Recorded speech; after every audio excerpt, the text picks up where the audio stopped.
புதுச்சேரியில பார்த்தீங்கன்னா, இப்ப ரீசென்ட்டா ஆர்த்தி அப்படிங்கிற 9 வயசு சிறுமிய பாலியல் துன்புறுத்தல் பண்ணி கொன்னுட்டாங்க அப்படின்னு சொல்லிட்டு, ஒரு மிகப்பெரிய ஒரு இஷ்யூ அப்படின்றது உருவாச்சு.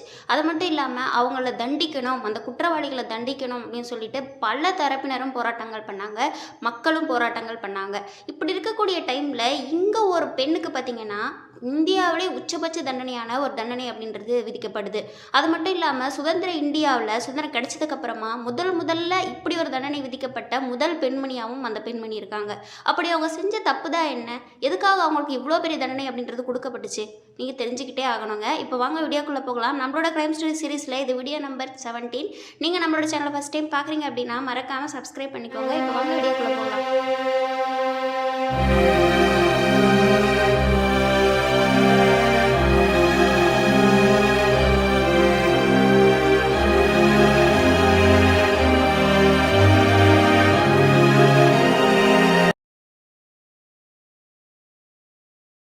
உத்தரப்பிரதேச மாநிலத்தில் அம்ரோஹா அப்படின்ற இடத்துல வந்து ஒருத்தர் வசிச்சுட்டு வந்துட்டு இருக்காருங்க அந்த ஊரில்.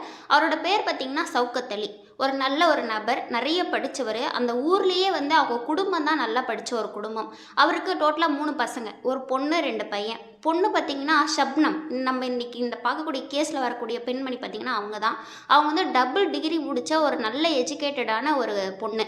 அவங்க அண்ணனுங்களும் பார்த்தீங்கன்னா நல்லா படித்தவங்க. ஒருத்தர் இன்ஜினியர். இந்த மாதிரி வந்து நல்லா படித்த ஒரு ஃபேமிலியில் இருக்கக்கூடியவங்க தான் இந்த ஷப்னம். இப்படி இருக்கக்கூடிய பொண்ணு ஏன் இவ்வளோ பெரிய க்ரைமை பண்ணாங்க?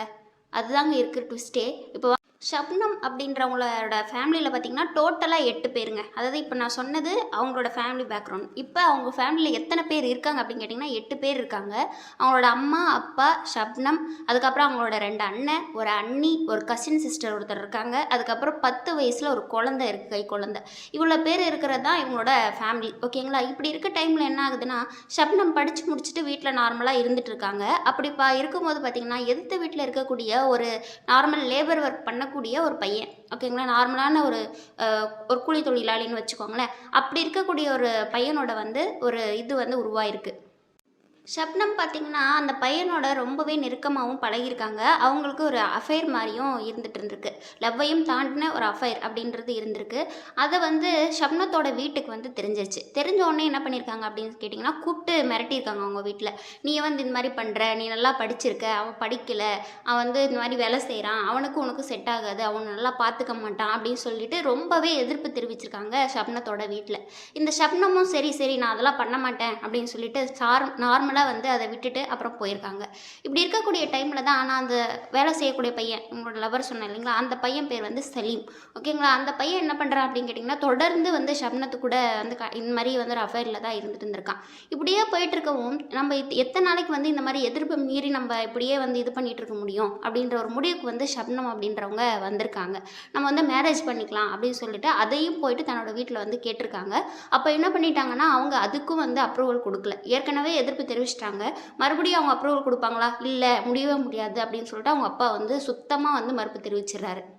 ஷப்னமும் சலீமும் ஒரு குறிப்பிட்ட டைம் வரைக்கும் கேட்டு கேட்டு பார்த்துட்டு அவங்களா ஒரு முடிவுக்கு வந்துடுறாங்கங்க. அதாவது நம்ம வந்து இதுக்கு ஒரு முடிவு கட்டணும் அப்படின்ற மாதிரி ஒரு முடிவுக்கு வந்துடுறாங்க.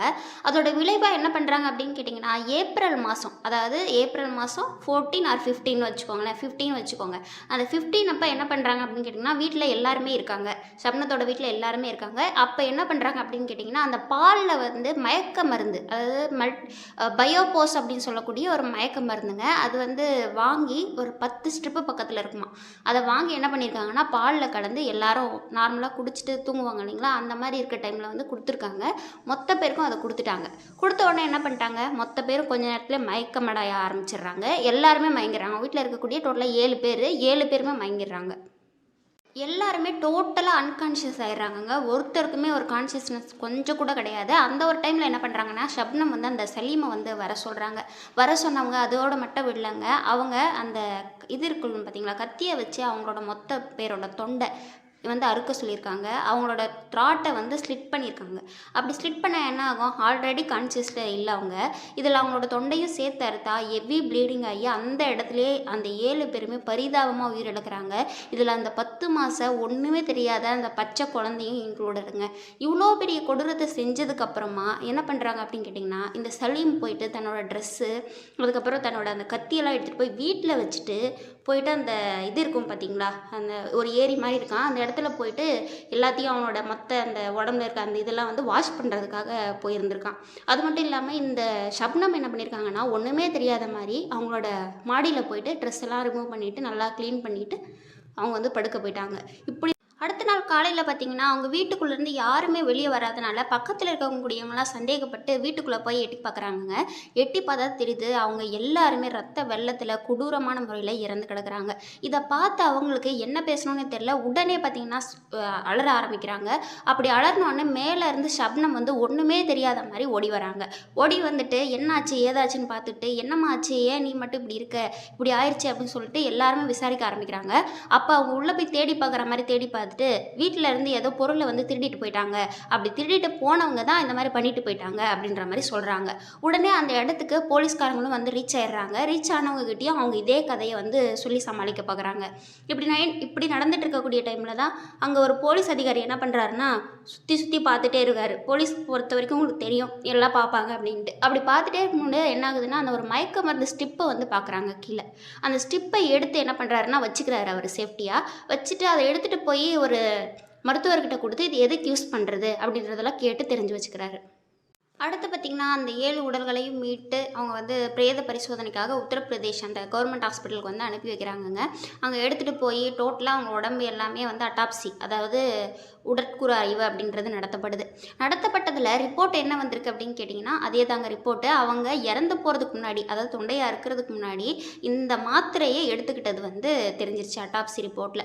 உடனே என்ன பண்ணுறாங்க அப்படின்னு கேட்டிங்கன்னா, இந்த ஏப்ரல் 14 நடந்த இந்த விஷயத்துக்கு ஏப்ரல் 19 கிட்டத்தட்ட 5 நாளுக்கு அப்புறமா அவங்கள அரெஸ்ட் பண்ணுறாங்க. யாருன்னு கேட்டிங்கன்னா, அந்த செலீமையும் ஷப்னத்தையும் வந்து அரெஸ்ட் பண்ணுறாங்க.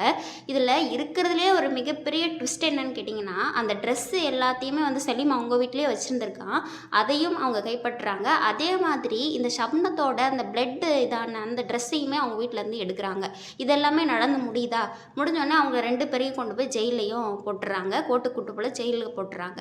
பார்த்திங்கன்னா, ஷப்னம் வந்து ஒரு மிகப்பெரிய ட்விஸ்ட்டாக வந்து ப்ரெக்னெண்ட்டாக இருக்குது அப்படின்றது தெரிய வருதுங்க. அவங்க 7 வீக் மேலே வந்து ப்ரெக்னெண்ட்டாக இருந்திருக்காங்க. இதுவுமே அதுக்கப்புறம் தெரிய வருது.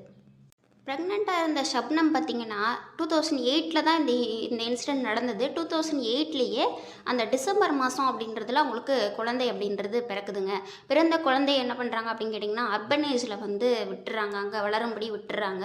அதுக்கப்புறம் அந்த குழந்தைக்கு என்ன ஆச்சு அப்படின்றத ஒரு ப்ராப்பரான ஒரு ரெக்கார்டு அப்படின்றது எதுலேயும் இல்லைங்க. அதுக்கப்புறம் பார்த்திங்கன்னா என்ன ஆச்சு அப்படின்னு தெரியல. அப்புறம் என்ன ஆகுது அப்படின்னு கேட்டிங்கன்னா, 2010 பார்த்திங்கன்னா இவங்க 2 பேருக்குமே சேர்ந்து வந்து மரண தண்டனை அப்படின்றது விதிக்கப்படுது. தூக்கிலிடுறாங்க, ஜஸ்டிஸ் கொடுத்துட்றாங்க. அதுக்கப்புறம் பார்த்திங்கன்னா 2013 வருஷம் வரைக்குமே இவங்க ஏதாச்சும் ஒன்று சொல்லி ஹோல்ட் பண்ணிட்டே இருக்க பார்க்குறாங்க. அப்புறம் பிரசிடெண்ட்டுக்கு வந்து இது கருணை மனு அனுப்புகிறாங்க, அதுவும் தள்ளுபடி பண்ணிடுறாங்க. இந்த மாதிரி வந்து நிறைய சுப்ரீம் கோர்ட்டில் போடுறது இந்த மாதிரி பண்ணுறாங்க, அதுக்கும் தள்ளுபடி பண்ணிடுறாங்க. இந்த மாதிரியே போயிட்டு இருக்கக்கூடிய டைமில் தான் 2015 வருஷம் அவங்களுக்கு டெத் வாரண்ட் அப்படின்றது கொடுக்கப்படுதுங்க. இப்படி 2015 பார்த்தீங்கன்னா மதுரா ஜெயிலில் பெண்களுக்கான அந்த தூக்கிலிடப்படக்கூடிய அந்த இது மையம் அப்படின்றத அமைச்சிருக்காங்கங்க. முதல்ல சுதந்திர இந்தியாவிலேயே யாரையுமே அந்த இடத்துல வந்து இது பண்ணவே இல்லைங்க. அது அப்படியே புதுசாக கட்டி இருக்கிறதுல முதல்ல இந்த பெண்மணியை தான் முதல்ல தூக்கில போட்டிருக்காங்க. பவன்குமார் அப்படின்னு சொல்லக்கூடிய இந்த நிர்பயா வழக்கில் வந்து ஹேங்மேனாக இருந்தார் பார்த்தீங்களா, தூக்கிலிடும்போது ஒருத்தரை பிடிச்சி இழுப்பார் பார்த்தீங்களா, அந்த ஹேங்மேன் தான் இதுலேயும் அவங்கள ஹேங் பண்ணியிருக்காரு.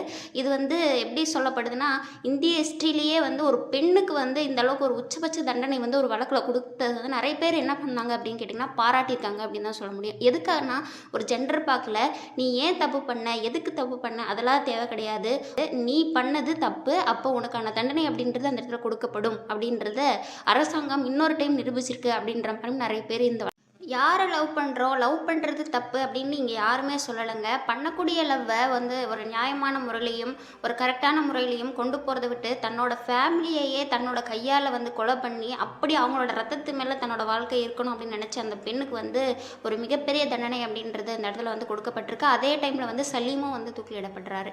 இப்படி நடந்து முடிஞ்ச அந்த கேஸில் பார்த்தீங்கன்னா, பல விஷயங்கள் நமக்கு இருக்குங்க. எந்த ஒரு தண்டனைக்கும், எந்த ஒரு தவறுக்கும் தண்டனை அப்படின்றது ஒரு மிகப்பெரிய தீர்வு. உடனே கிடைக்கணும் அப்படின்றது ஒரு மிகப்பெரிய ஒரு விஷயம். ஓகேங்களா? அப்படி கிடைச்சாதான் பல பேர் பயப்படுவாங்க. இன்னொரு நாள் தப்பு செய்கிறதுக்கும் பயப்படுவாங்க. அதை தான் இந்த புதுச்சேரி வழக்குலையும் நிறைய பேர் இப்போ வந்து வலியுறுத்திட்டு இருக்காங்க. நம்மளும் நம்மளோட சேனல் சார்பாக அதை வலியுறுத்துவோம்.